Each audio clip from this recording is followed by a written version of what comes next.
Now, I'm going to waste no time getting started. Just a note to everybody, big shout out to Angie from Black Box Stocks at La La. It's La La Lovely Trader, I think. I would just want to make sure I get her username right. Yeah, La La Lovely Trade.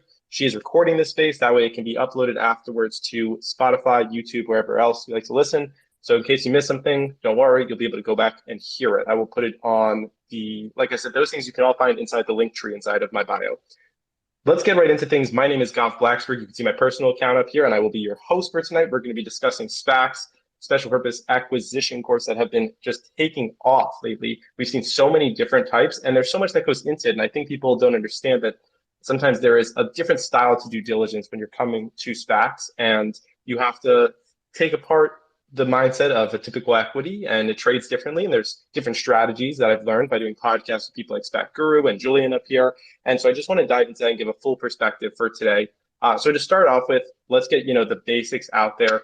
And SPAC Guru, I'd love to throw it to you because we kind of just did this the other week, but maybe just lay out the basics for people as to what a SPAC is, when they started kind of taking off, how that number has really jumped over the last 16 to 18 months that I've seen, and then we can get into things. Yeah, the numbers jumped. I know that Julian and Christy would have the exact numbers, so you're probably better going to them because they can give you exactly. Well, sounds good. All right, Julian, you want to lead us off? Hey, Gab. Hey, SPAC Squad. What's up? How are things going today? Living the dream. Okay, awesome. Well, where do you want to start? Well, I suppose, just start off, I guess, with the basics first. I just want to make sure everybody that's in the audience completely understands what we're discussing, the basics of how a SPAC differs from a traditional stock equity asset, and then going into just the ramp up, this massive ramp up that we've seen over the last year to two, which I know that you have because we just did our podcast, which comes out at 11 a.m. tomorrow morning. But because it's not out yet, this is a great time, I think, to go into the details if you would like to. Oh, for sure. And I definitely recommend the podcast. I did unveil perhaps a secret trading strategy, which you should check out. But yeah, we could talk about the very basics of SPAC. So to start off, SPAC stands for a special purpose acquisition company. It's also known as a blank check company, and it's a relatively new asset class, and it's grown tremendously over the past year and a half. So the way that it works is that some enterprising individuals or perhaps an alternative investment firm, they put together a SPAC to go public, and they're called the SPAC sponsors. So they put in a bit of money to fund the SPAC IPO. So SPAC does its own initial public offering in which they generally raise a few $100 million, typically around $200 million.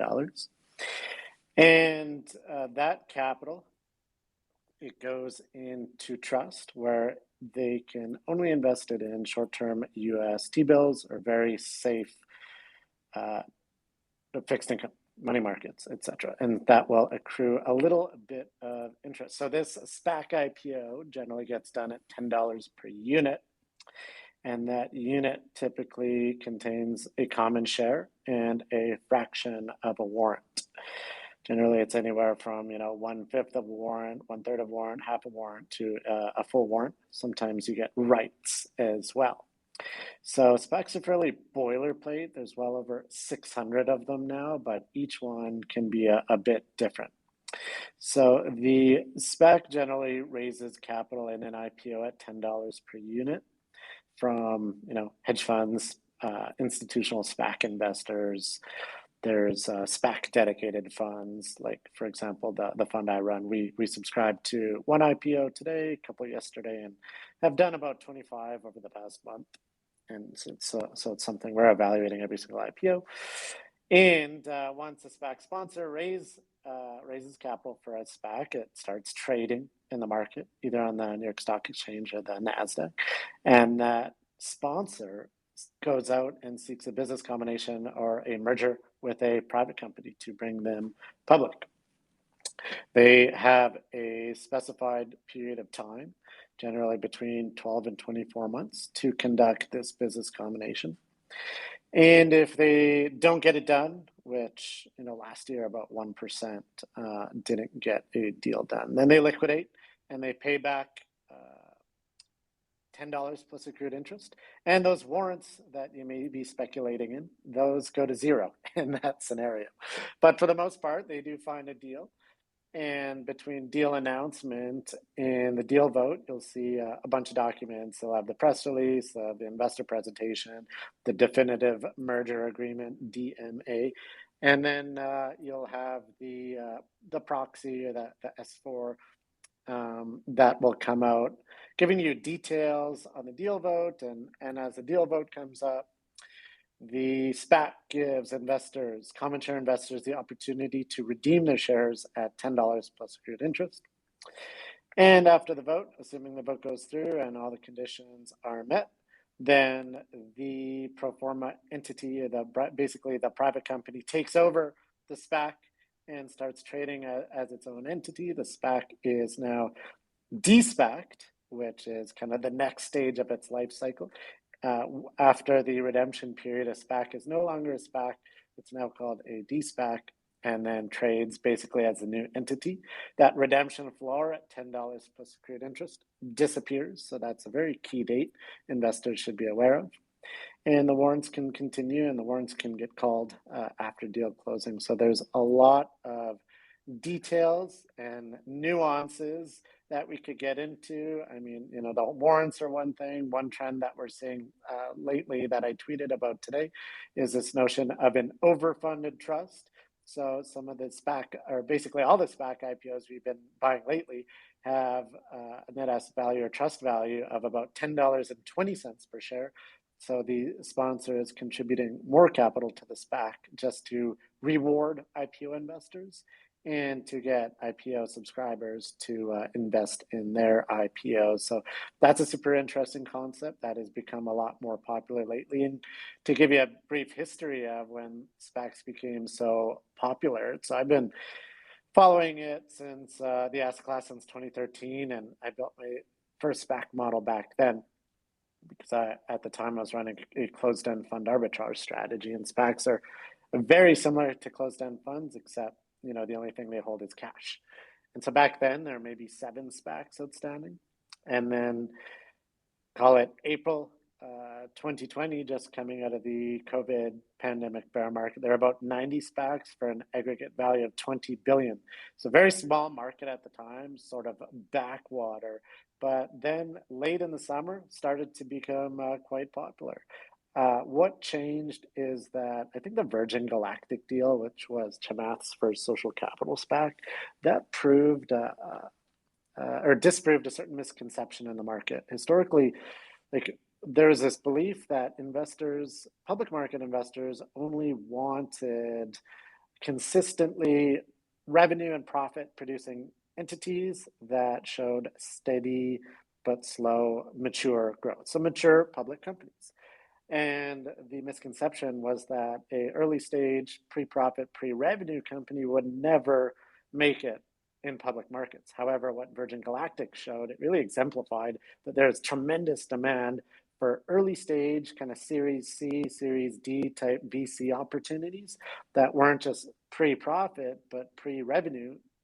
So investors, public market investors specifically wanted in early stage into these companies, and the SPACs helped facilitated that. So then we saw the success of DraftKings, and that just further built on momentum. Then you saw very high profile investors getting into the space, like when Bill Ackman launched a $4 billion SPAC last summer. That sort of changed the game, and you saw more and more high quality sponsors start bringing SPACs to the market. And you started to see more respectability in the asset class and higher profile companies going public via SPAC. And now, there's well over 600 of them, up from like 90 last April. And the asset class has grown tenfold to roughly 200 billion. And it's growing every day. I mean, there's these days, there's about 4 or 5 SPAC IPOs every day. And who knows how long it'll last. It's a highly cyclical and rapidly changing market. It seems like there's a new SPAC meta every month. Right now, what we're seeing is investors have it pretty sweet. SPAC IPO investors, we get overfunded trusts, 1020, 1025. We're getting half a warrant per unit, and the average warrant is now trading above $1. So if you look at a SPAC IPO at $10, assuming they get a deal done, you have the 1020 in trust. You have a half warrant that's worth $1, so that's another 50-cent return. You add 50 cents and 20 cents on a $10 price, that's a 7% return off the jump. Now that is a pretty good assumption if we know the downside is the price we pay plus accrued interest. So I think it's a phenomenal risk reward if you can do that type of trade. I know a lot of kind of do-it-yourself investors want more action, more speculative action, and you're seeing that more so in the warrants or the de-SPAC companies. But we like to play in the pre-DA SPACs, which can, as we all saw in the DWAC deal, those can really pop. And that's another sort of story to do with SPACs, is the notion of a SPAC pop on deal announcement, which can really bring a lot of excitement to the trade. So that's I presented a lot of tangents that we can focus on today, but hopefully that gave a rough overview of the asset class. Perfect. Thank you so much, Julian. And yeah, I want to make sure, before we go into deep into any tangents, I want to make sure everyone does have a chance to speak. So I would like to go to you, SPAC Insider, who, in a short period, I would say on Twitter, you were able to get verified for finding the data and analysis on the SPAC. So what type of data are you searching for and bringing to investors that they find valuable? Thanks. Yeah. So basically, I've covered the entire SPAC asset class going back to 2009. So the variety of data we provide just basically covers anything and everything, all the way down to warrant exercises, warrant call triggers, you name it, we probably have it. But there are other sort of value add is really our analysis, which a lot of it is unfortunately behind the paywall. But anytime a new term comes out, we're analyzing it, trying to explain it to people. What does it mean? Also do a lot of analysis on the de-SPACs. When a deal is announced, we'll comb through the docs, sort of give our take on the transaction. Cool. Appreciate that. Okay, so within your website, like you mentioned, some of the stuff is behind that paywall. But for some of the free stuff, there's a lot of news, right? And the news is, I think, a big part of this, as like Julian just mentioned, there's so many happening every single day. So how can people kind of comb through some of the ruckus that's going on with so many different ones coming in and find quality SPACs? Yeah, well, it's interesting, just to sort of take the ball from Julian and sort of speak to this. As Julian mentioned, a lot of these deals lately have come out with very, very generous terms, which has really turned this into more of an ARB investment rather than an investment based on a team hoping for some sort of tremendous upside at de-SPAC, which is good and bad, right? I personally think it's bad because right now, given the current SPAC environment, you're not really seeing as many really good quality teams come out with IPOs. Like just as a point to sort of talk about, like there are a lot of what we call serial SPAC sponsors, people that have done these deals before and have had, a tremendous amount of success. And, experience is very, very important with SPACs. They're a complicated deal. They're very difficult. So if you have SPAC experience, that typically goes a long way. We're not really seeing those teams come out with new IPOs. Like the Betsy Cohen deals, the Eagle guys, it's just, you're not really seeing the quality teams anymore. So in my mind, yes, you can invest with all sorts of goodies attached to the units, right? Like a big juicy warrant, maybe you're right, you're overfunding the trust. But in my mind, it's you're investing in B and C teams to earn pennies in an ARB play when you should be investing in A teams, to make dollars on the back end. There's probably a good, somewhere in the middle for that. We're just not seeing it right now in the market. The market really just still hasn't healed yet. Unfortunately, we're just seeing a tremendous amount of new issuance. 23 deals priced last week, which by the way is on average of Q1 of 2021, which we had never seen anything like that before. I mean, there were 92 SPACs priced in January, 98 in February, and 109 in March. This week looks a little bit slower. We do have Veterans Day tomorrow, but we should probably price over 60 this month is my guess. But yeah, I guess to get to your question, how do we make sense of it all? candidly, I think Twitter does a great job of it. You know, if you don't have access to other resources like Bloomberg or anything like that, you know, the SPAC community on Twitter is really honestly pretty tremendous. Um, you know, if you follow, you know, like Guru or, you know, anybody up here, um, they're generally right on top of things, and you know, it's a great resource, to be honest. 100%. Bouncing off of that, wanted to go to you, Guru, and similar to what we talked about last week, which was what does your due diligence process look like once you find maybe somebody that could be appealing? Maybe you see it on Twitter, right? You're like, oh, IonQ or DMYQ. What's the next step in order to actually understand if this is something that you want to take a position in? Well, typically I don't see it on Twitter. Typically, I'll see the IPO listed. Two great sources for that are Julian and Christy on Spec Insider. I also, I also kind of read the filings. I get a lot of different feeds. So, I kind of have an idea of what sponsors I like at this point. I'll post a lot of things just to give everyone some flavor of what's going on, because obviously my taste and who I like isn't necessarily who everybody else might like. Um, I typically stay away from certain industries, and I stay away from certain sponsors. So for me, I'll take a look. I'll see what's coming out. I'll look to see who's doing what. I don't typically put as much merit in what they say they're shopping for, because we've seen people say they're going for, like Chamath said he was going for European tech, and he came back with, I think it was Open Door or something like that. So we've seen a couple sponsors now. If you look on their targets and the industries, they're putting up pretty wide groups of names that we're looking for, tech, or we're looking for TMT, or disruption, EV, ESG, whatever it may be. So that's kind of where I start, and then I start looking at SPAC size. Again, it's not end all be all for me. Everybody has a different process. Um, I typically stay away from the smaller ones.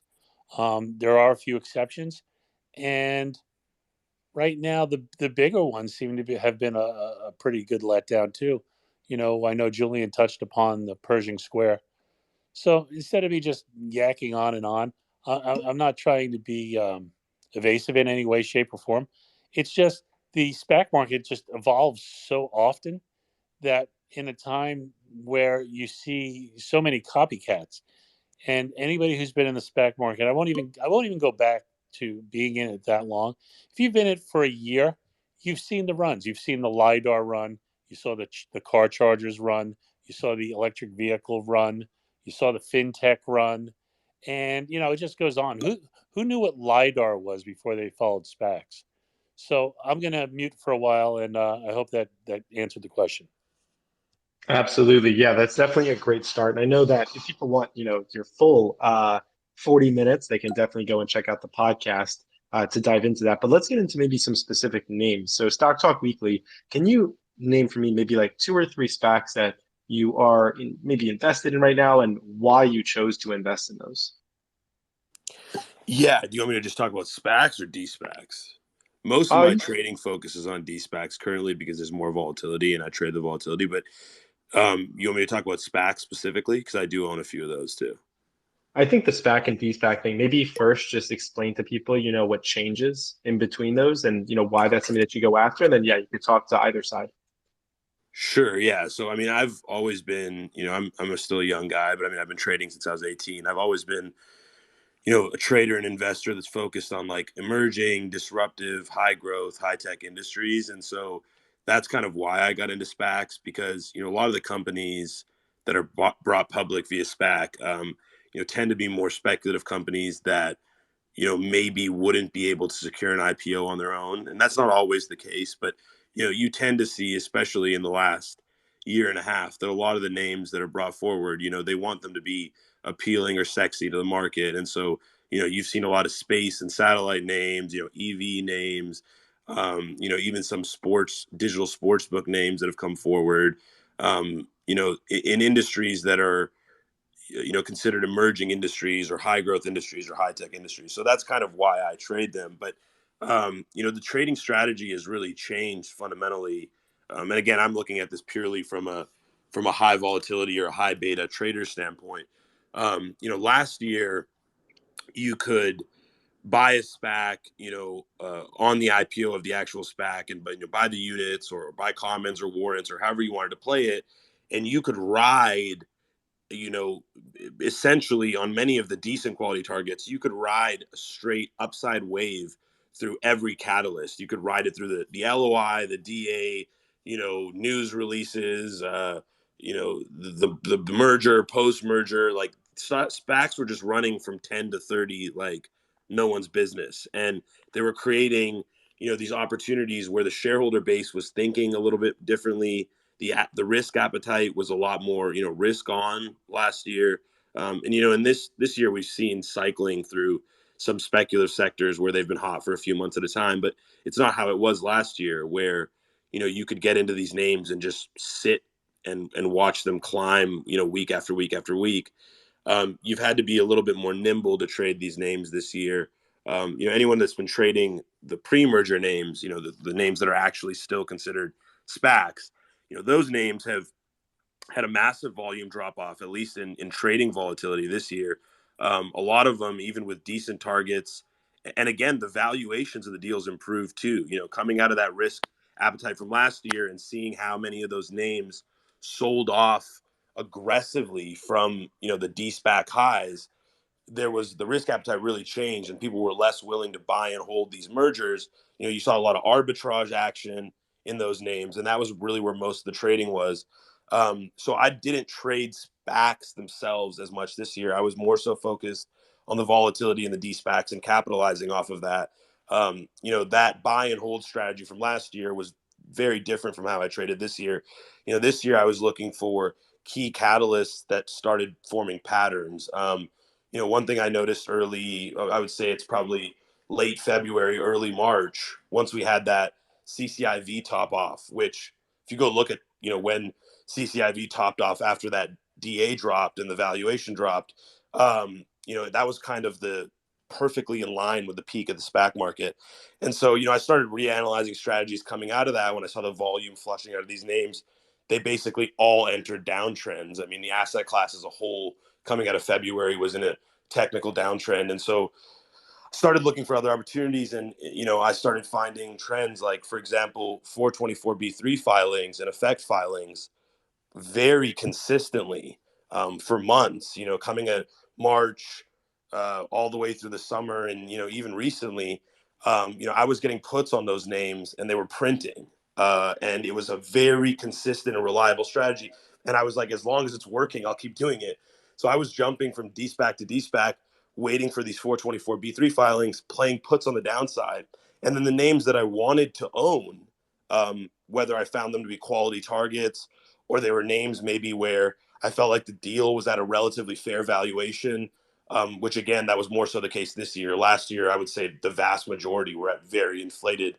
The deals were done at very inflated valuation. So, once I gauged and felt out the pipe selling, I would then look to long those names on the reversal or on the rebound. So just as a technical trader, I would wait for confirmation of a reversal and then re-enter some of those D-SPAC names that were trading, maybe $5, $6, $7, $8, below that NAV protection that they had for so long.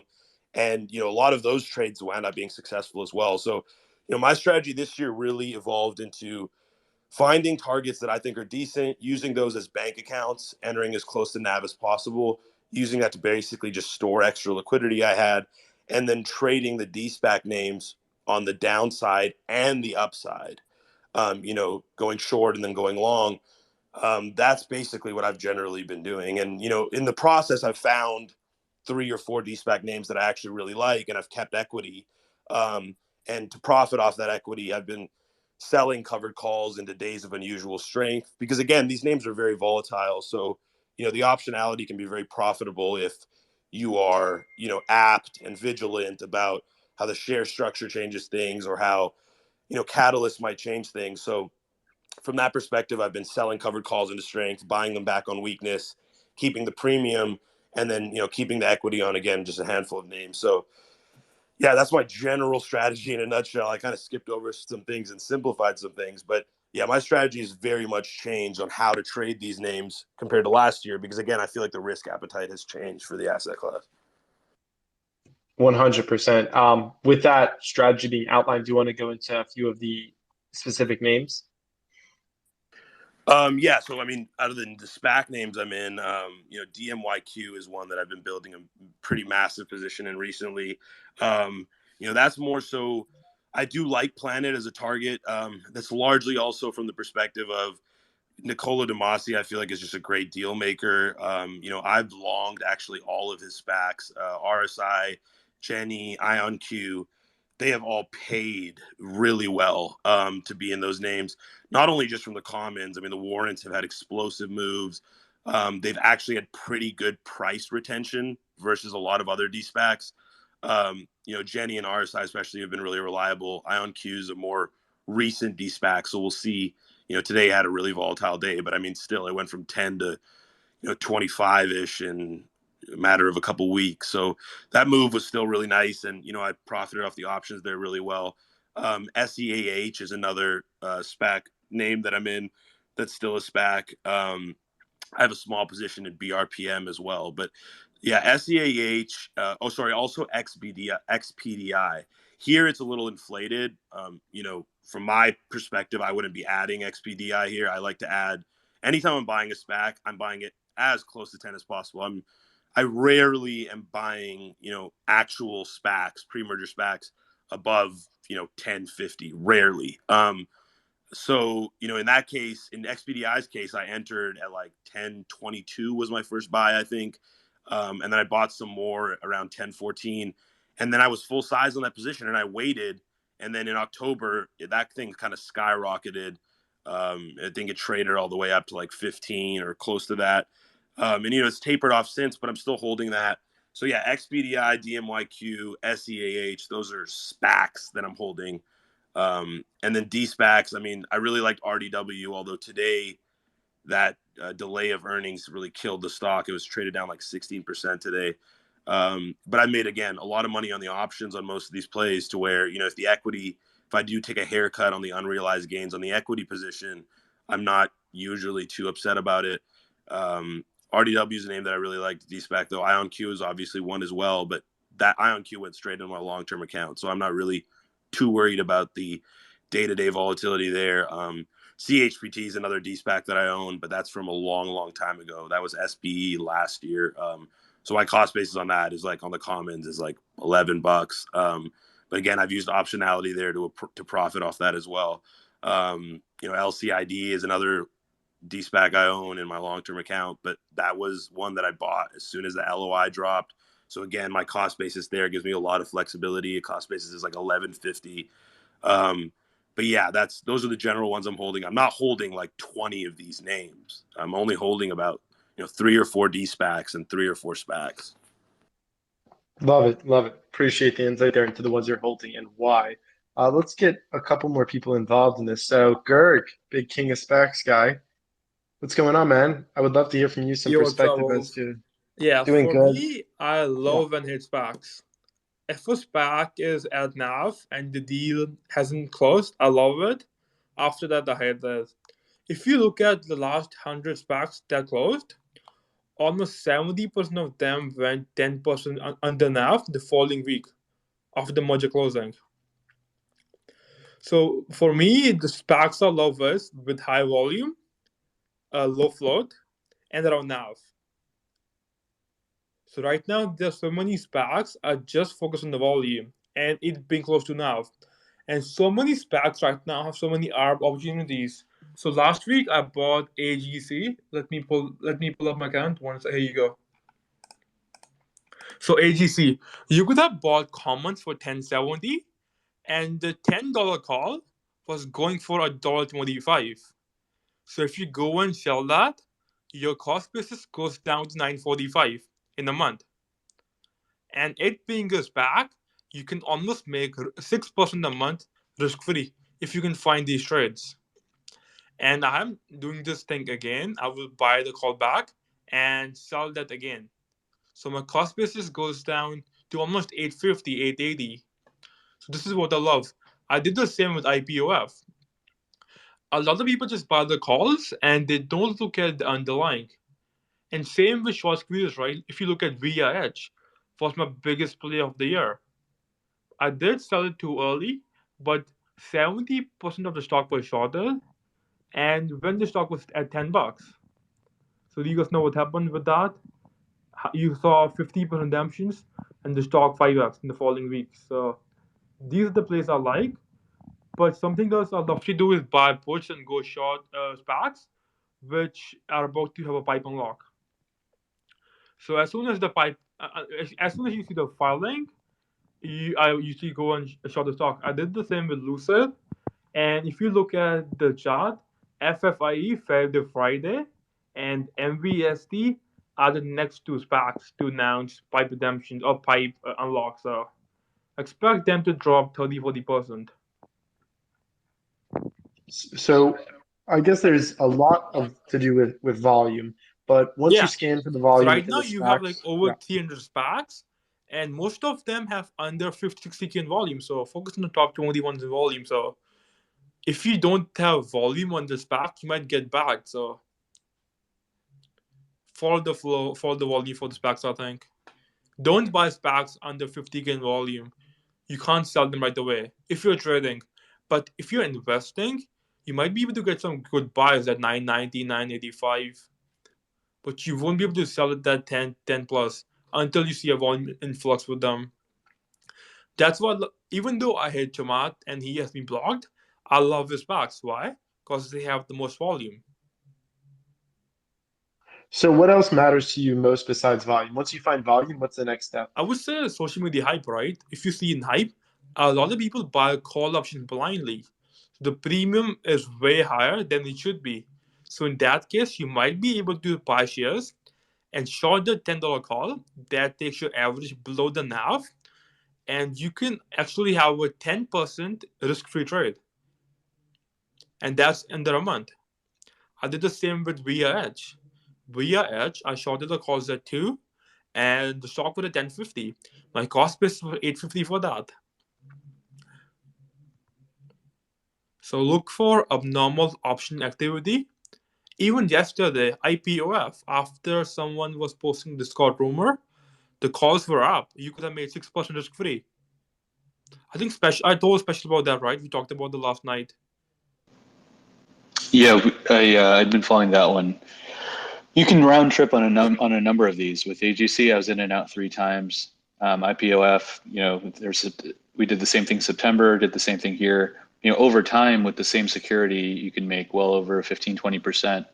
And with this, you can do like AGC, right? You could have done this 3 times. You'd have made 15% each and every month. But one thing, so with this, you're betting on the merger vote. As the merger vote comes close, the floor will be gone. So make sure to exit that trade before the merger vote the merger date. So, and with SPACs, you see the last day to redeem your shares is 2 or 3 days before. And one more thing I love about SPACs is the NAV, right? I buy, instead of having a bank account, I buy these SPACs. Why? Because it's almost zero risk, and upside it's pure upside, no risk. So yeah, there definitely is a few different strategies which I've seen within where you're going in and kind of finding the ones that are close to NAV, typically around that $10 point, getting in where maybe there's, a 1% possible, drop in it because you can still redeem your shares, and then riding it out with, in addition, adding sometimes options to that Yeah, I think, strategy is what I've seen. yeah, so these plays are the ones that usually I like to lever up because my downside is almost zero and my upside is like the risk to reward is like pretty high, right? These are the plays that I like to go up 5x leverage, 3x leverage to amplify my returns. Because what will happen, even if SPY, let's say, drops 20% the following month, most of the SPACs won't go under 980, 970. If you look at what happened back in March, the lowest I saw SPAC was around 980, 975. But the warrants did go to single digits in cents, so 5 cents, 10 cents. If you are just trading, stay away from the warrants. Stick to just the commons. Yeah, yeah, the warrants definitely get a lot more complex. Bill, I want to bring in Bill Spackman real quick, who writes one of the top Substacks on SPACs. And Bill, I'm curious, what you're writing about these all the time. What stands out to you where you're doing research and you're like, oh, this thing stands out to me. Like this is a concurrent theme in SPACs that are successful. And then are you, I guess also once you've done that research over the past year, have there been any that stood out to you as maybe like specific case studies? Like I learned something about how to research or how to best invest in SPACs. And then sorry to throw three questions at you, but my third one is why should people invest in SPACs over traditional assets? All right, so let's start with the research question first. So basically, what I do is I follow this awesome account, SPAC Tracks Alerts, and basically they just tweet out every single SPAC's SEC filing, and so I just have that on alerts. And whenever I see a new name pop up or like a deal that is just being announced that hasn't gone to the news wires yet, I kind of just look through it really quickly, and then I kind of just post up the news on Twitter as I see. And basically, my research process is literally just reading through the Edgar filings. It's not like it's not really hard, but it takes quite a bit of time. I can imagine Christy and Julian do the same as well. But yeah, basically just reading the SEC filings, and then I also kind of like what Gura does. I look at the social sentiment on Twitter and kind of the SPAC Reddit. What that will tell you is if the market is kind of liking it, and you'll kind of see that in like the volume price action as well. So like, let's say like for the example, like the phase deal, right? BRPM, that deal was announced like pretty close to like 8 a.m. or something like that morning, and the volume was super low pre-market. And I had read the filing and I kind of just bought in because I knew that phase is a meme worthy name that is going to meme on social media. And so I kind of just waited and waited 2-3 hours left, and right at open, it spiked to 50% up, and nobody really could catch it before, if you had read the filings, or if you kind of just like were in the know, then you would have made 50% in a single day. Yeah, you had two choices of that, right? The following day too, it dipped to 10, and it went to 1550 right away, in half an hour. That's when people started to know. But with this, I think this goes back to NAV. As the deal will close in Q1 of next year, the hype will die down. But when the name changes to FAZE, this can easily double, in my opinion. Because right now, if you go and look at the post about the announcement, almost all of the people are confused. What is BRPM? What is B Riley? I want to buy Phase, not this. So as soon as the ticker changes, I think we see a lot of volume coming in. And Phase at $1 billion seems very, very cheap. If you look at the numbers, they actually have a lot of revenue, almost 20 times the revenue of Nicola. And I think this Oh, should be that's saying a lot. yeah. If you game online, you guys must know about Phase, right? And they have 350 million followers. That's twice of what Trump had. But there's only one problem. Most of the followers are kids, 14 to 25, so they don't have a lot of capital compared to Trump people. But this can run, I think, after the deal closes, though. I think their parents probably have capital. They're gonna all like scream to their parents, "Hey, this phase is going public" or something like that. Like I think it can happen. I hope so. I sold half at 1550. I plan to sell the other half at $20.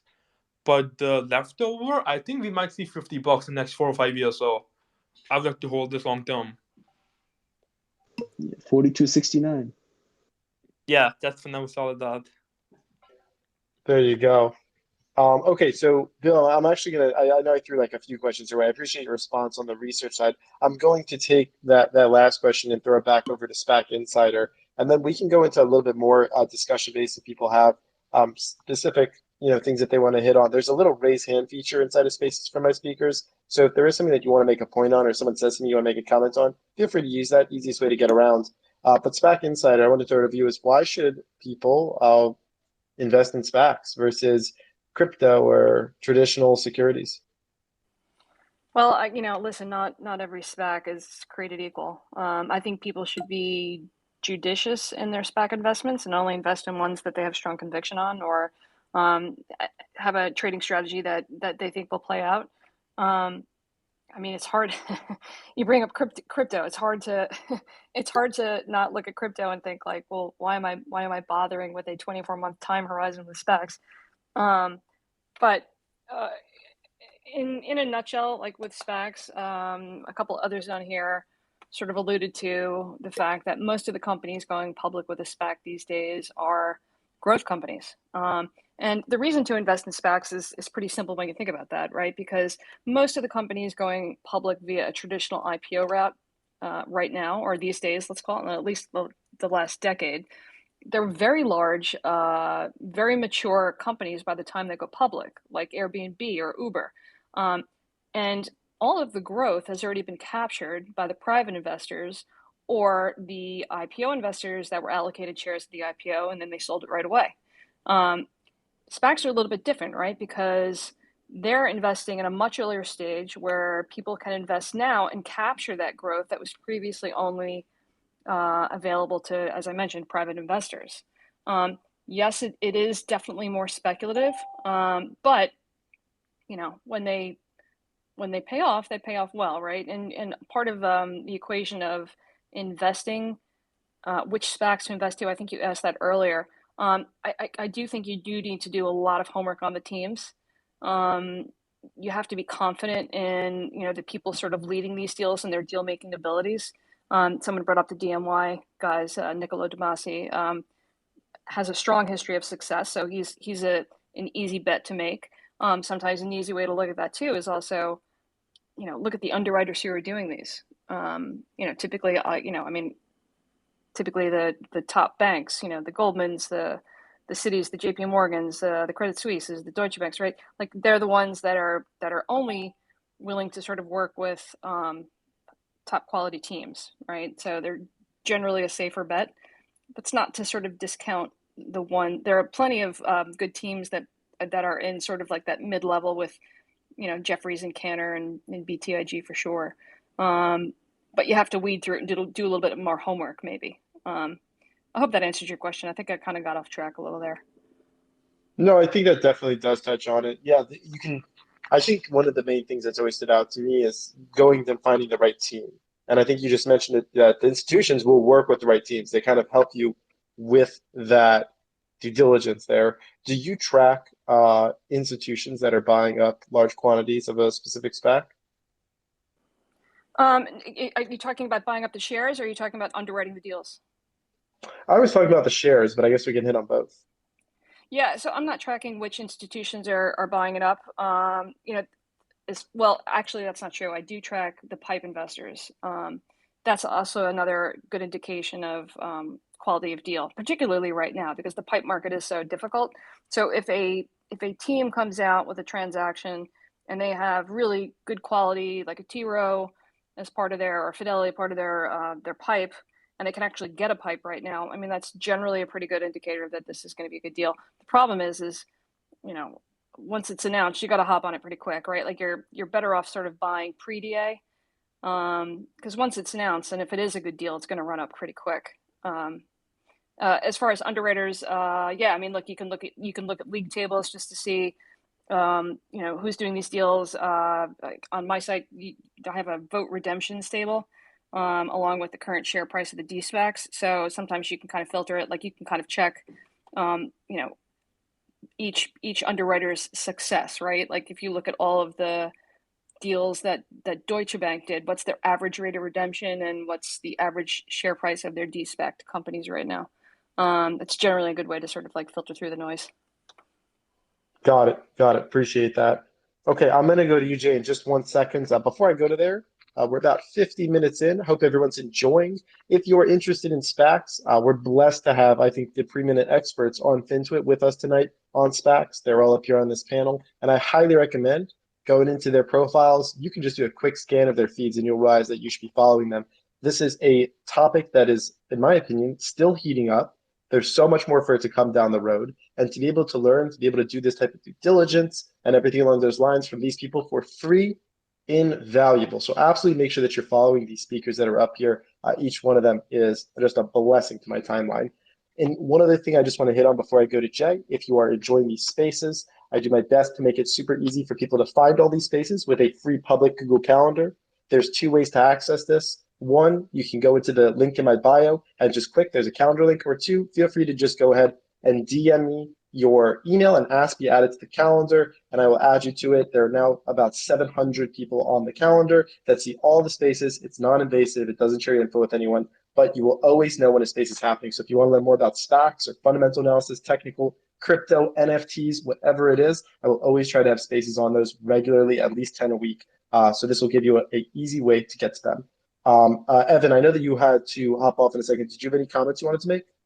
Yeah, I mean, with SPACs, I'm still in the learning stages, and I've been able to just chill up here and learn a lot from this panel of guests. So not really much for me on that, but with the Spaces calendar, the easiest way to get on it is to just DM Wolf your email. It is super valuable. You know, clearly you are in the spaces, you enjoy being on these. You know, why not get it added to your Google Calendar so you can, you know, be notified when the stuff is happening, see it in your calendar, see it throughout the day. So I think it's one of the most invaluable things that we've created. If you want to be added to it, just DM myself, Gav, or the Wolf account, or any of us up here, say you want to be on it, and we'll get you added to it. But I really appreciate it. 100%. And yeah, just make sure your email's in that as well. We'll need that. Can't add people with really anything else. Okay, going to you, Jay. Hey guys, so really enjoyed listening to everyone. I think there are a lot of great points. I mean, the SPAC market's evolved. I think Julian was saying 2013, there were 7 deals, went to 90 last year and 600 now. We saw things pick up in October, and I think from both a technical and a fundamental perspective, there are about 8 different types of trades you can actually do in the SPAC universe, just given how intricate some of these deals are and how they have multiple different moving parts.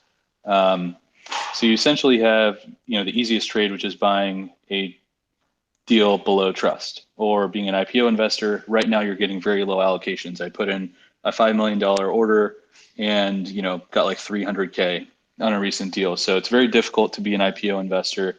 But buying good sponsors below the trust value, which is the amount of cash that they have, is kind of the lowest risk.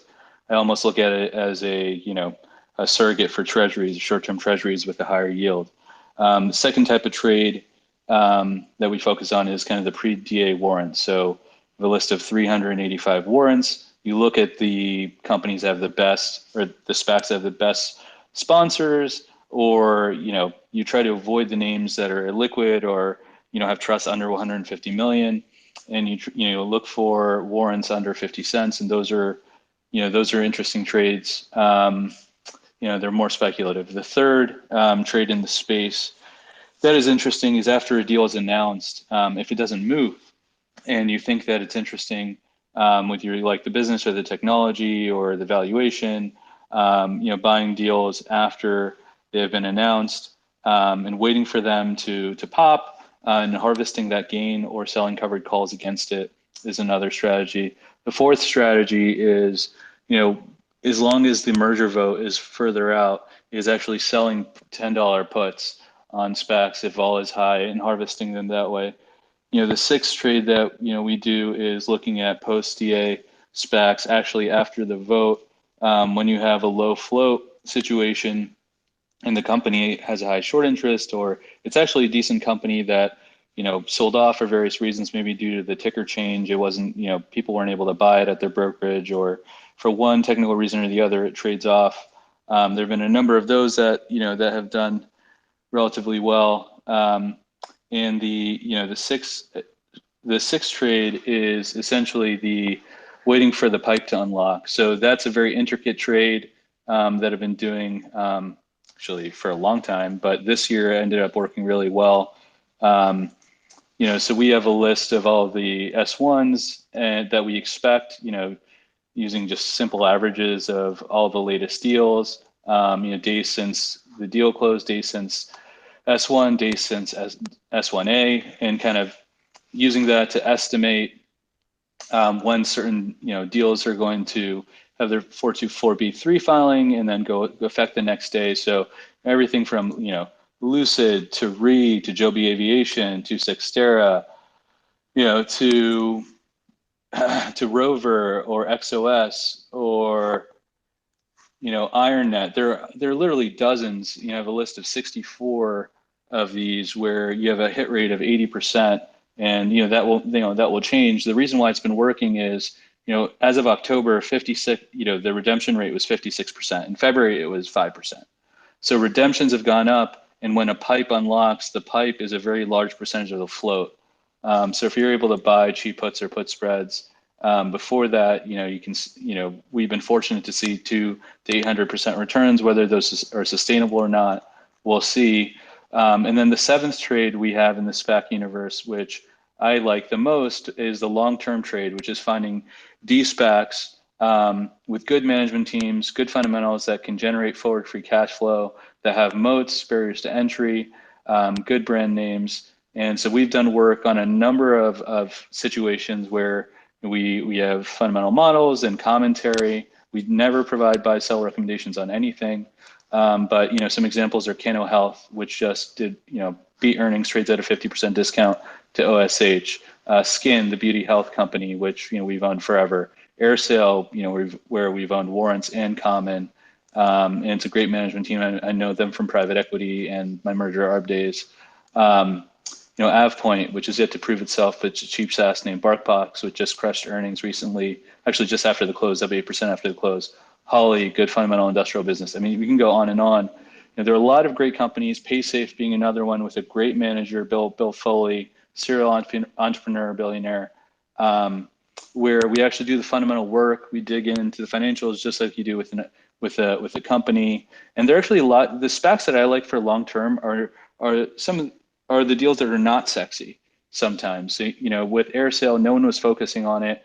They have a great business model converting passenger planes to cargo planes, during COVID, getting paid for airplane parking, and then they have some upside with their Airware product. That business, nobody was following it, had no liquidity. You could have accumulated it over 3, 4, 5 weeks.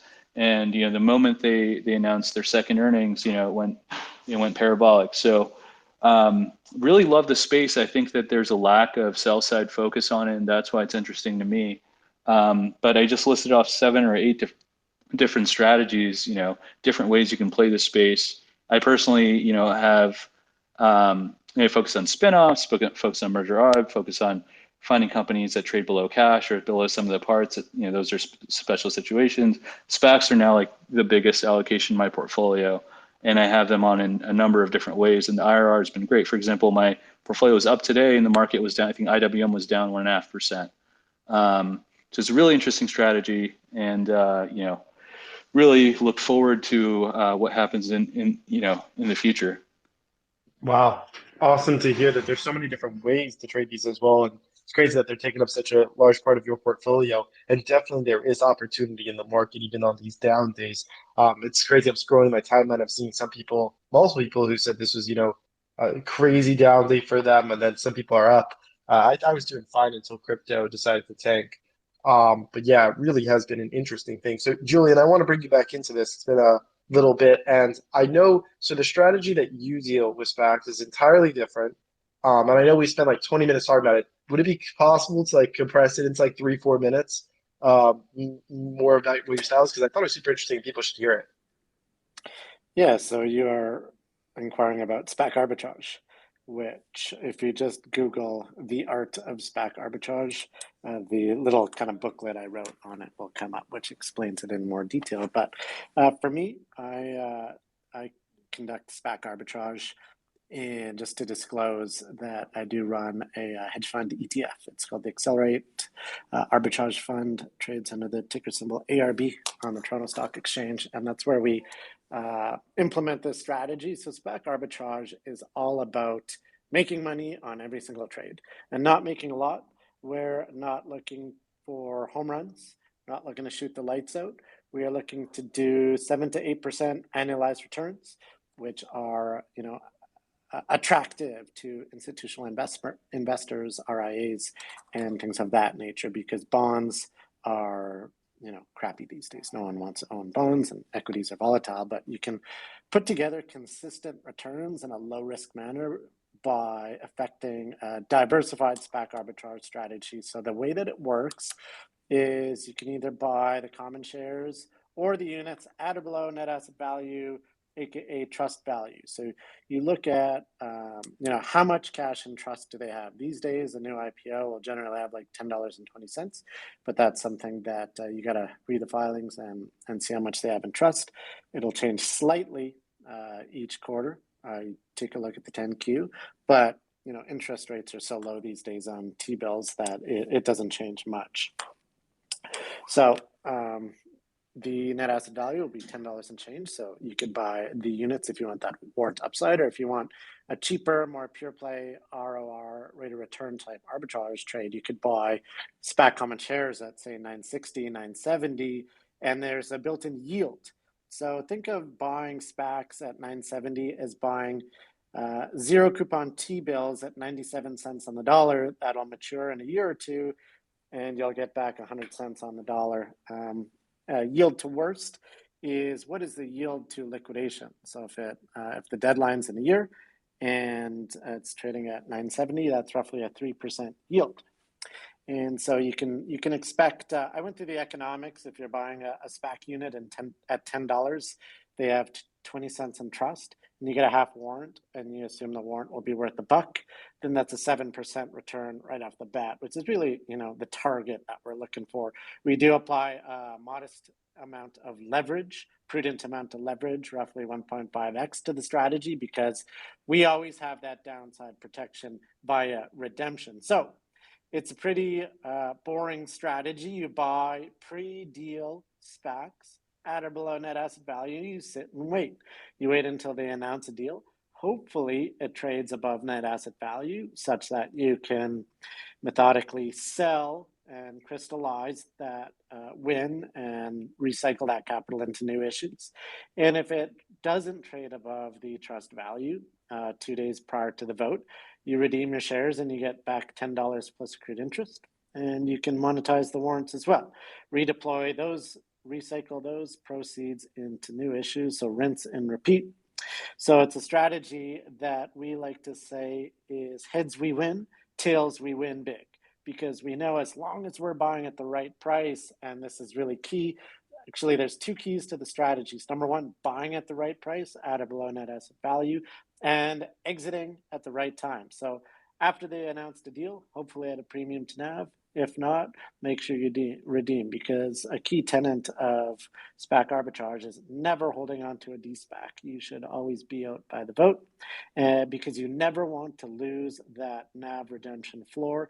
That protects our downside. That makes us win 100% of the time. But I got to caution investors, just like Charlie Munger says, it's simple but not easy. It's a complex strategy, especially if you're well diversified, because the fact of the matter is, you can look at sponsor track record, you can look at underwriter, you can look at capital raised, you can look at all the different terms, but you never know which one is going to be that home run. Like, for example, we have a proprietary ranking system, just like Moody's does for bonds. We rate SPACs, and DWAC was one of the lowest ranked SPACs ever. And that was the biggest winner out there. So it's important to be well diversified. For example, in ARB, we own over 200 SPACs. However, if an individual wants to run a SPAC arbitrage strategy, you do want to be diversified, but not so much that you lose track, because you got to track your holdings extremely closely.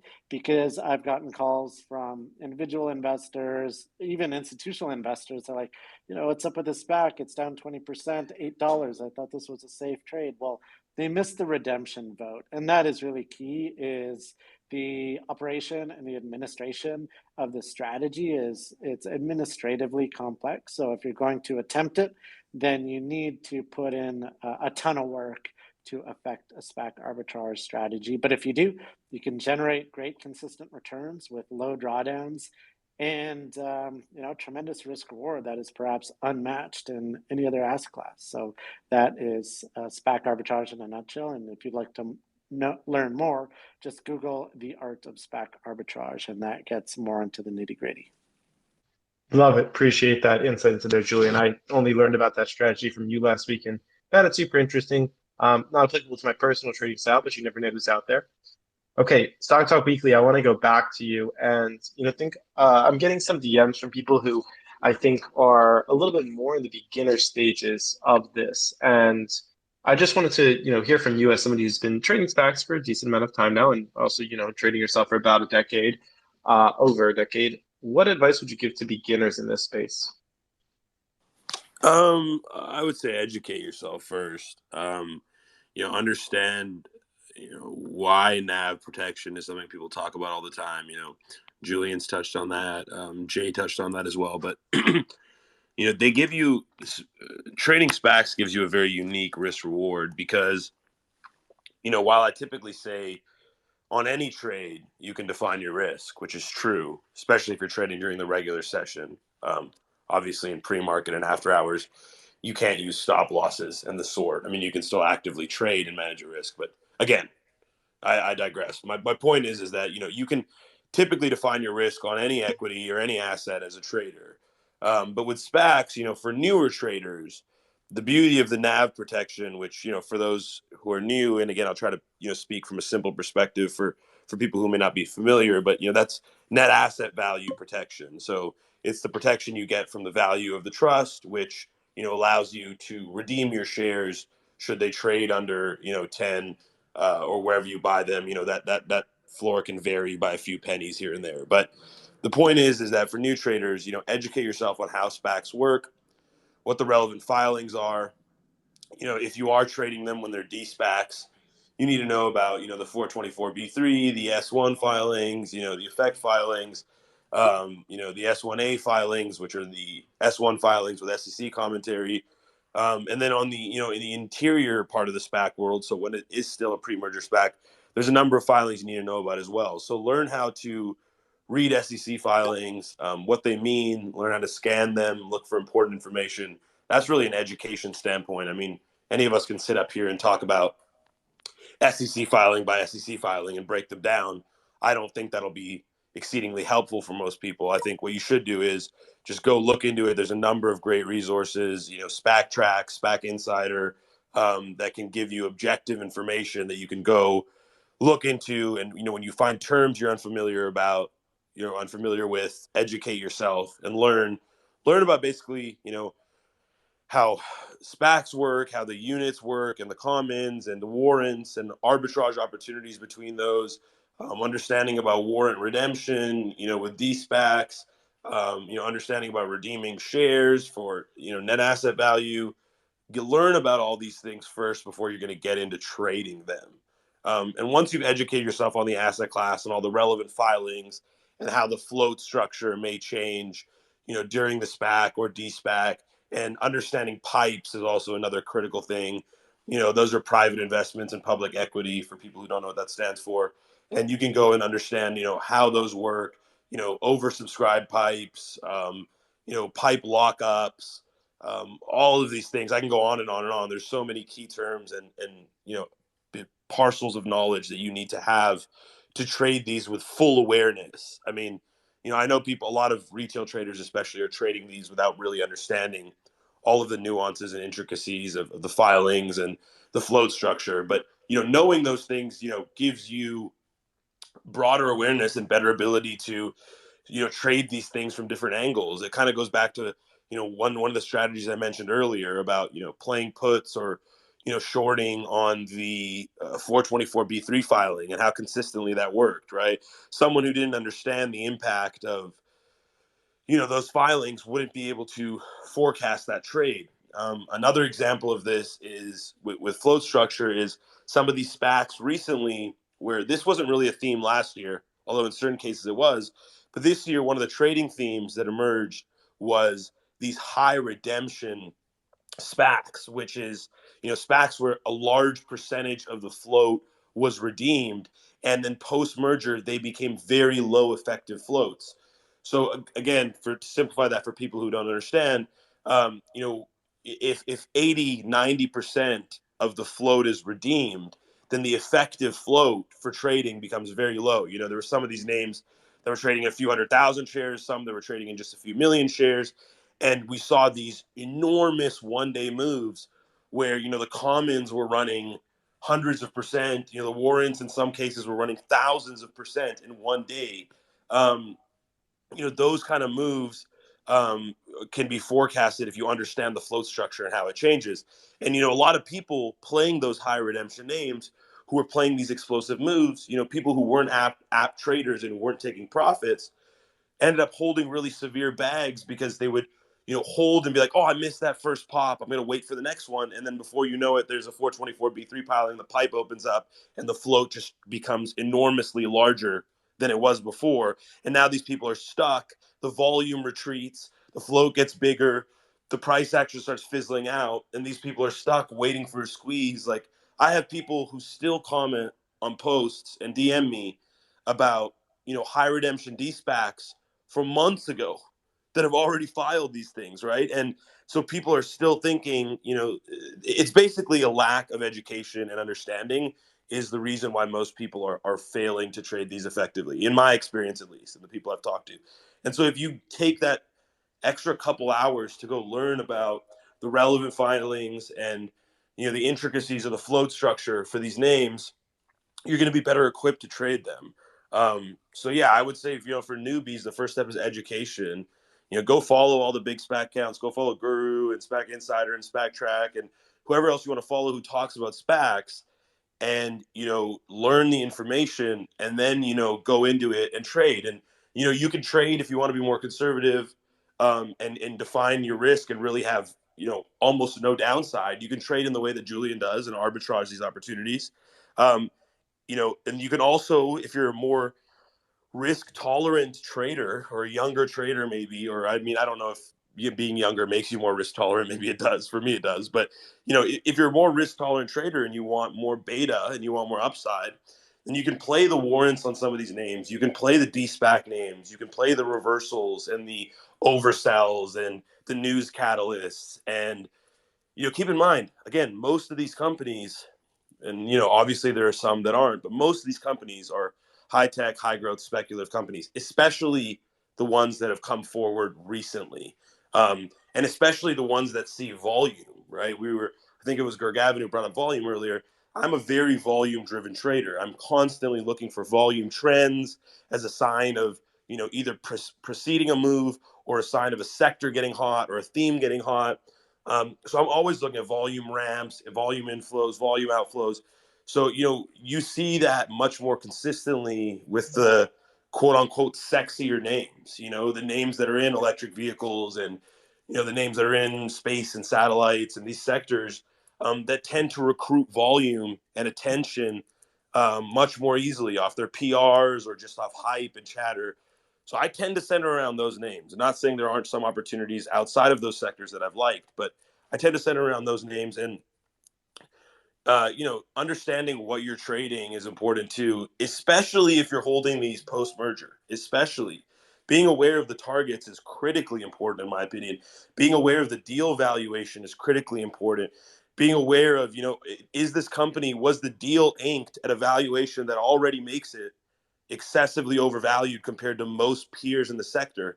That's a good sign to indicate that it'll probably go below 10 post merger. And there've been exceptions to that, but in most cases, just doing a little bit of fundamental due diligence can go a long way. So yeah, just in a nutshell, I would recommend people educate themselves before they attempt to trade an asset class like this, because it is more complicated than just trading standard equities that are on the market. 100%. You mentioned Gerg there with the volume. So Gerg, I want to come back to you. What are some of your favorite SPACs, long term right now, perspective, right? Are there any things that are on your timeline that I know we mentioned the phase one and a couple of others. Anything that hasn't already been discussed that you think people should be looking into?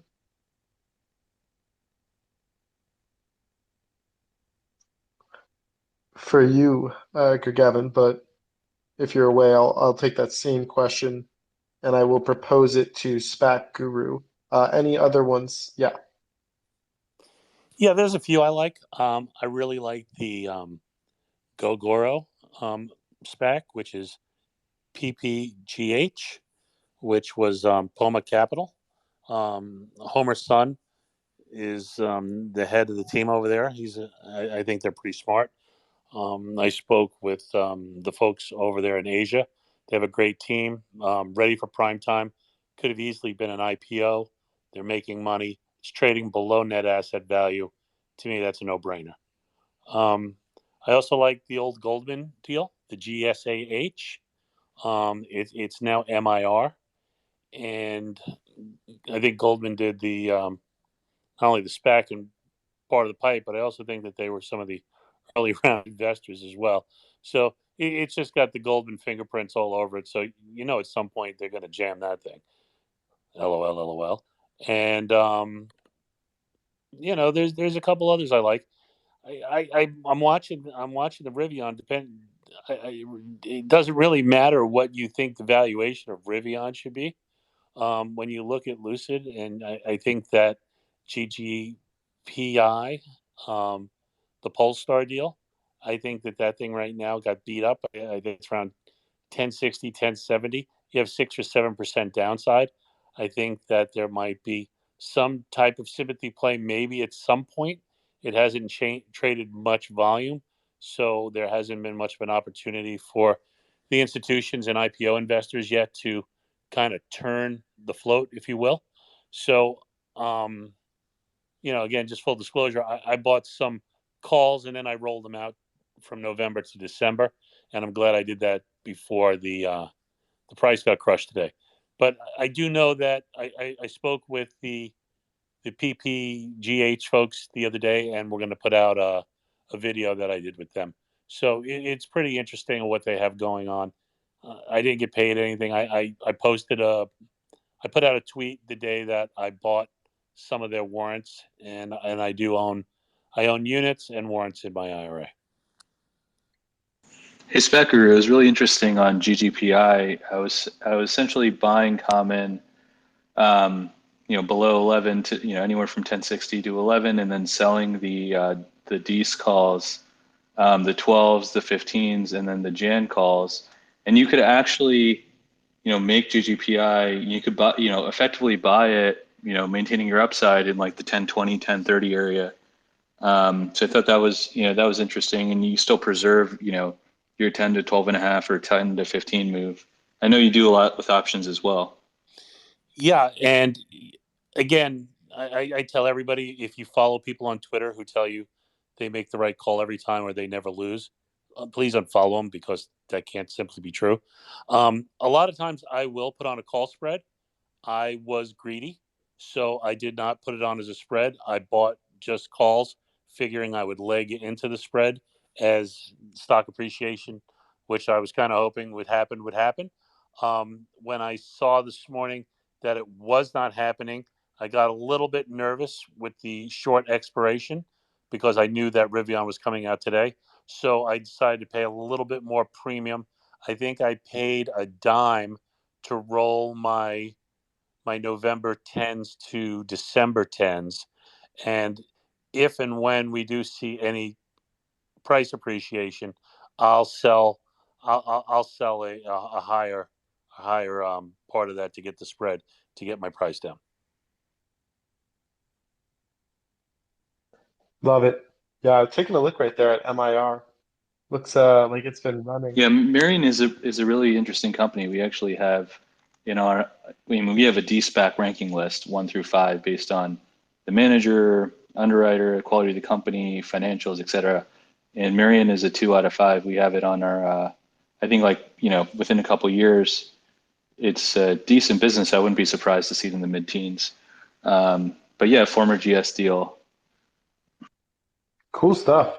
Awesome. So right now it's 6:17, and because I have another space at 7 p.m., we're probably just going to roll into some wrap up on this one. So stick around, because the closing comments will do anything that is on people's radars moving forward, anything else people should know about. Again, I'll also mention it. This is just one of 10 spaces that I'm hosting this week, 10 on the low end because I am traveling. So actually, I am going to do 11. I'm doing one tomorrow with Benzinga at 1 p.m. EST. And the spaces, I always try to host a number of topics. So whether that's, like I said, fundamental analysis, technical analysis, SPACs, crypto, NFTs, and more, we will try to have those. I did a cannabis space in the past. So if there's specific ones that you're interested in, feel free to tweet at me, and I will try my best to get together some of the preeminent authorities on that and bring them into the space. Because at the end of the day, having this for free, I think is invaluable and a real education. Spacker, did you have a comment? Yeah, when you're going to do the NFT spaces, make sure you bring Bill Spackman. I'd like to attend, and new NFT owner. Maybe Julian could jump in there as well. And I know I've been speaking with SPAC Insider about getting her on board. And Gurgavin, I know you've probably already cornered the market in NFTs, so you could just keep doing your own thing. I'll make sure to have them on. Bill is definitely a regular on my NFT spaces, and they've been definitely pretty good. I'm doing one with actually some pretty cool folks, I think, next week. Listen, these NFTs are getting interesting. Um, they're raising money for testicular cancer, and they have a lot of different forms and variations of nuts. I'll put it at that, and it's pretty interesting. Listen, I'll give it props to them. They've got a massive, audience, and they've got 10,000 people in their Discord around the cause, and they said, hey, props to people that are doing something to change the world, whatever your medium may be. With that being said, just a quick anecdote. Yeah. I had my friend at a fund had a junior analyst on the IR team who was long Ethereum and then converted that NFTs and made about $1.5 million for himself. He's 23 years old and he just quit his job. He didn't really email my friend that he was leaving, just stopped replying to everything. And this is the type of activity and interest and speculation that I remember from 1999 when people were just leaving their jobs and YOLOing and going long. I mean, it's important to be careful with some of these things. A year or two down the line, when this guy realizes that $1.5 million isn't really that much, and he needs to come back to work. I mean, that's going to reflect on his resume. It's going to reflect on his referrals.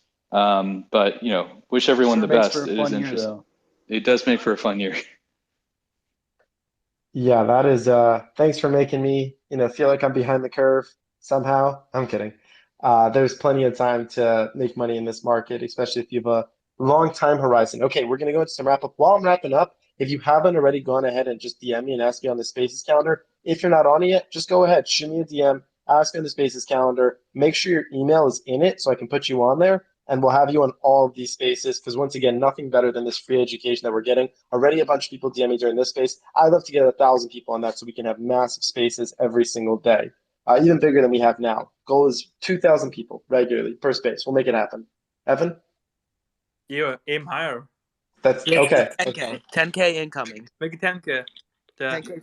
Yeah, aim for 10K, man. 1K, 1.5K has been done 10, a few times. 10K it is. Well, maybe starting next year, Twitter Spaces is going to be promoting my spaces more heavily. So they're going to be tweeting them out from their official account and some other stuff like that. So hopefully that all works out. Okay, so just for a wrap up, just anything that's on your radar moving forward or anything else that you feel like you just want the audience to know.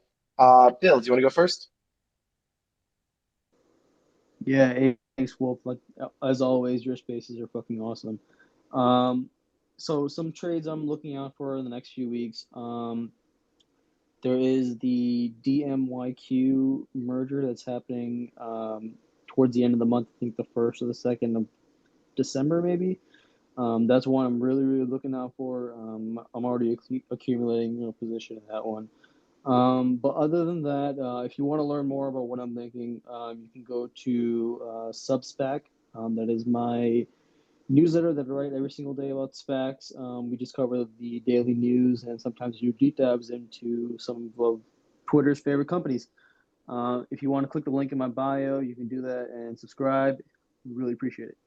100% great having you on. And yeah, I agree. These spaces have been fantastic. A big shout out to Wolf, the company that I work for, which just lets me do spaces all day and gives me a paycheck for it. So absolutely blessed to do that. And if you're wondering who I am, it's the Golf Blacksburg account, which is up here co-hosting. Trying to get that account to 10K followers. So if you're here to help out, I can share more stuff on there. I can share stuff like what I'm personally investing in and other things like that. I'm transitioning that away from just doing that on the Wolf account, going to be doing that on my personal. And I do all different styles of trading. So I day trade. I also have long-term investments, NFTs, whatever it is. I'll be tweeting that out from the Golf Blacksburg account. Okay, SPAC Guru, would love to hear from you next. Yeah, I gave you a couple names that I was looking at. So as far as different trades, just be careful out there, and make sure that when you have something that's running, you don't look at things blindly. A lot of people I find are sending me these charts. They're looking at day charts. They're looking at 1 minute bars, and I think you're doing yourself a little bit of a disservice. Just being so short sighted. So just everybody keep your eye open, pay a little closer attention, and don't be so into the minute to minute stuff. Very interesting. Definitely. My favorite chart is the session chart. I don't typically go too much closer than that. Okay, Gerg, you with us? Yo, what's up? I'm back. So for SPACs, one thing I would tell everyone is stop buying pre-D SPACs above NAV. Like PSDH, so many people bought it at a 50% premium, and almost all of them are bagged, right? IPO, the 18 bucks. Like, what the hell? Clove with the DA was 10.50. iPod and IPOF was at 18 bucks. Why would you pay 80% premium to own shitty SPACs by Chmad? Makes no sense. Same as Bean, right? Bean was up 50% in one day. Cause people pumping it out, they say, oh, this is the same director as the Trump SPAC. People bought it 18 bucks. Now it's 10 bucks. So stop buying SPACs above NAV, especially before a DA. After DA, you can buy it because some SPACs will not go down to the NAV price. But before the DA and before any rumors, if you see a pump, just sell it. You will be able to buy it back at 10 bucks. Don't buy SPACs at the premium. That's it. Thank you, sir. Appreciate you being here. Okay, SPAC Insider, would love to hear any closing remarks from you. Sure, yeah. Apologies. I'm sort of multitasking by walking on the streets. If you hear some noise, apologies. I would say also maybe as a tip, again, it goes back to SEC filings, and I know it's maybe a little bit confusing, but echoing Stock Talk Weekly, get used to reading them. But you can look at the 13G and 13D filings, and if you see some high quality investors, like I mentioned before, like the T Rose, the Fidelities, invested in a lot of these deals in a substantial amount, enough that they have to file a 13G or 13D. That's generally a good sign. And if you look at enough of these, you can actually kind of track and see which ones they are investing in pretty consistently. Those 13G and 13D filings come out quarterly, right? So if you notice, like in one month, in one filing, let's say T Rowe has like a 9.9% holding in a SPAC, but the next quarter they file something and like they've sold off half of their position. Maybe they know something you don't, or you know what I mean. So that might be helpful as well. But also, I just want to say thank you. Appreciate you having me participate in this. 100%. Thank you so much for coming on and for everything that you do. Make sure everybody that you're checking out the website linked inside the SPAC Insiders Bio. Really, really good stuff on there. And it's beautiful layout. And obviously, they got verified here in a short time. They're really doing a community service. Okay. Keeping the ball rolling. Jay, any final comments? Hey, Wolf, thanks for having a great panel today. Enjoyed listening to everyone and sharing thoughts and ideas. Just to clarify, what one thing that I think is important for individual investors on SPAC redemption. DMYQ, for example, the merger vote is December 3rd. Make sure, if you submit a redemption 2 days before, that's what everyone is reading online for how redemptions work. But with individual accounts, when you're, redeeming, you need to contact your broker, sometimes to be safe 4 days in advance.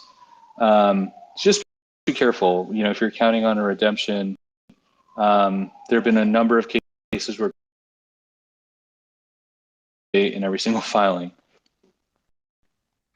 Definitely can never go too hard with the due diligence. There's a ton of information to be uncovered. Cool. Julian. Thanks, Gav, and the whole SPAC squad for having me on this fantastic discussion today. And everyone listening, if SPAC arbitrage is something that you want to go on the journey, do it yourself, then I wish you the best of luck. Note that it requires a lot of work, but it is super, super fun, and you learn a ton. So I think it's a phenomenal strategy, and to the extent that you want someone else to do it and use your precious time to relax at the beach, I'd love to partner with you. You can check out the Accelerated Arbitrage Fund ETF ARB. So I manage that SPAC arbitrage strategy for people. So if I can earn 1% to your portfolio, check out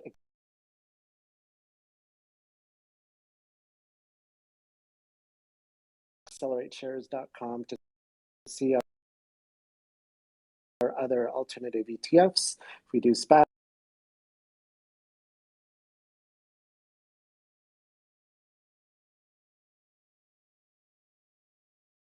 we do long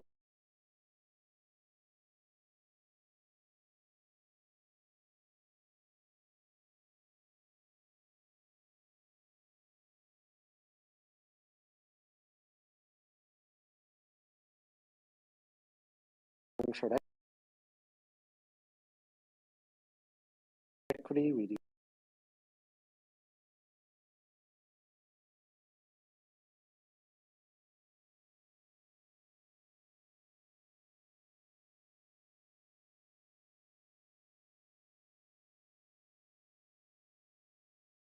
Bitcoin, and everything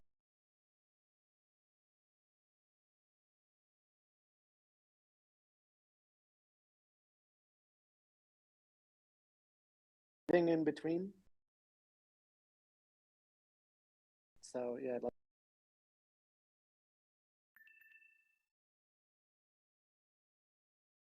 to work together.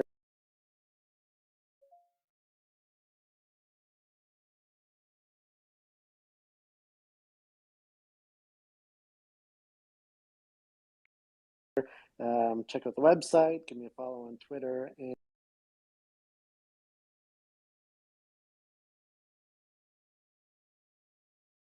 hopefully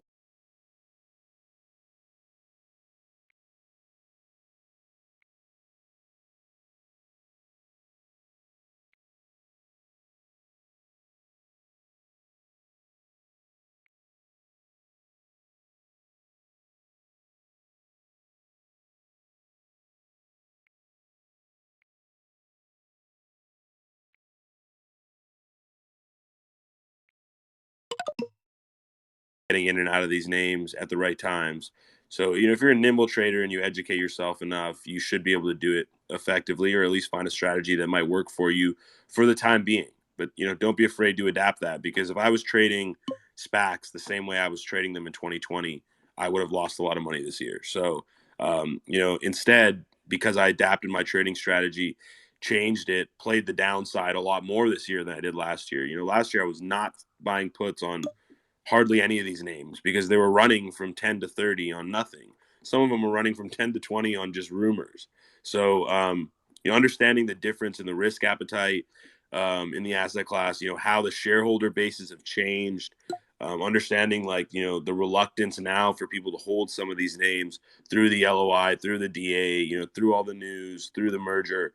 People don't have that propensity to hold for that long anymore. And there's a lot more ARB activity on those pre-merger names that are magnetizing them back, closer to those NAV values. We've even seen this recently with names like, SEAH, where, you have a run to like 10, 11, 12, and then taper back to the 10s, and then run to 10, 11, 12 again, then taper back to the 10s again. So, once you see this pattern and you get more conservative with your profit taking, you can benefit off it more effectively. But the names, the SPAC names that I'm in right now with very large size are SEAH and DMYQ.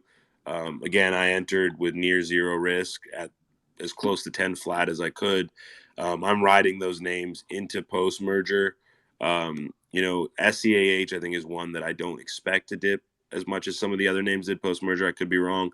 I just think the peer value is really good. And, obviously they don't have that pipe danger that a lot of other SPACs do, which is another thing that XBDI has an advantage there as well. But I trust Nicolo, and he's paid me well. So even if this one doesn't work out, I won't be too mad at him. But again, so he is the guy from our side, Genie and IonQ. But yeah, those are the names I'm long right now. And that's just kind of a general overlook of my strategy. Fantastic. Amazing. Yeah, one thing. Yeah. Breaking news: Elon Musk just sold his Tesla shares. So Well, Yeah, I was just not about to all. tweet that. Stock right now. He sold it on Monday, but the Well, filing congratulations just came to him. I just see it on the top, so all the pricing he has. Nice. What's his tax bill? 69 million. Well, a lot lower than it would be next year. There you go.